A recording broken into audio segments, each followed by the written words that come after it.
علیکم ورحمۃ اللہ وبرکاتہ۔ ایک بار پھر سے ہم حضرت کی بارگاہ میں آئے ہیں ایک سوال لے کر، جس کی وضاحت فرمائیں گے حضرت علامہ مولانا مفتی اکرم رضا اسحاقی صاحب قبلہ۔ تو حضرت مسئلہ یہ ہے، سوال یہ ہے ہمارا کہ اللہ تبارک و تعالیٰ کو بھگوان یا رام بھی کہا جا سکتا ہے، جیسے کہ بعض لوگوں کو ہم نے دیکھا ہے کہتے ہوئے کہ اللہ اور بھگوان ایک ہی ہے۔ وضاحت فرمائیے۔ ناظرین کرام السلام علیکم ورحمۃ اللہ وبرکاتہ۔ دیکھیے، دو لفظ ہیں، ایک ہے رام اور ایک ہے بھگوان۔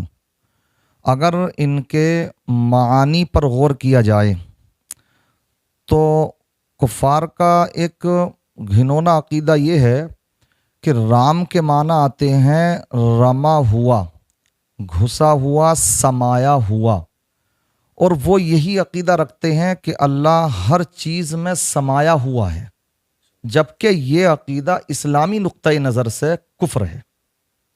کیوں؟ اس لیے کہ اس میں یہ لازم آتا ہے کہ پھر اللہ تبارک و تعالیٰ کے لیے جہت ہو، مکان ہو، اور اللہ مکان اور جہت سے پاک ہے، یہ اس کی شایان شان نہیں ہے۔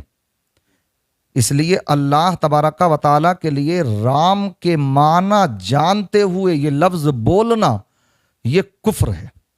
اور اگر کوئی اس کے معنی نہ بھی جانتا ہو اور پھر بھی اگر اس لفظ کو بولتا ہے یہ جانتے ہوئے کہ اللہ اور رام ایک ہی بات ہے، اللہ اور رام ایک ہی بات ہے، تب بھی یہ کفر ہے۔ اس کے اوپر ضروری ہے کہ اگر وہ بیوی والا ہے تو وہ تجدید ایمان کرے، تجدید نکاح کرے، تجدید بیعت کرے۔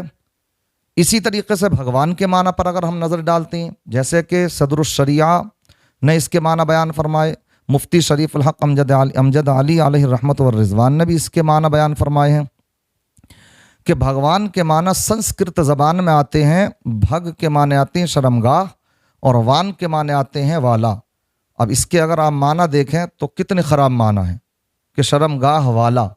اگر یہ معنی جانتے ہوئے کوئی اللہ کے لیے اس لفظ کو بولے گا وہ ایمان سے خارج ہو جائے گا، کیونکہ یہ اللہ کی شان میں عیب ہے۔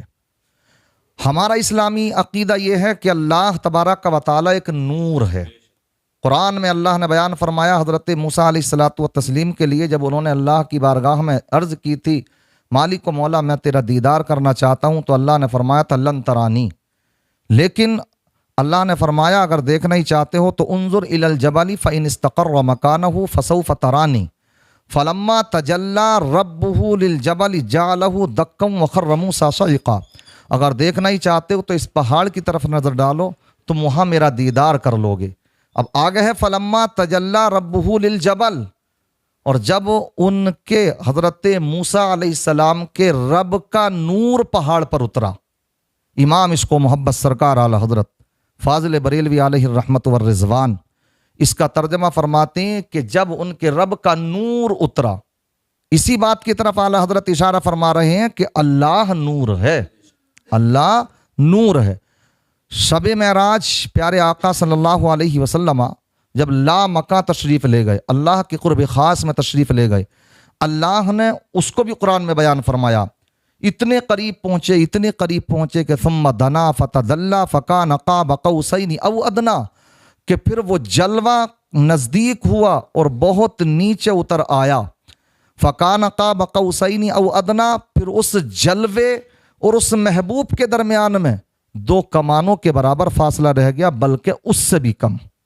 اس میں بھی اعلیٰ حضرت نے ترجمہ یہ کیا کہ جب وہ جلوہ اترا، اس طرف اشارہ کرتے ہوئے کہ اللہ تبارک و تعالیٰ کے تعلق سے ہمارا عقیدہ ہے کہ اللہ نور ہے، اللہ نور السماوات والارض، اور بھی بہت سی آیتیں اس بات پر دلالت کرتی ہیں کہ اللہ ایک نور ہے۔ لہذا بھگوان یا رام اللہ کے لیے بولنا اس کے معنی جانتے ہوئے یہ صریح شرک اور کفر ہے، اور اگر معنی جانتے ہوئے نہ بھی کہے تب بھی علماء نے فرمایا کہ یہ پھر بھی کفر ہے۔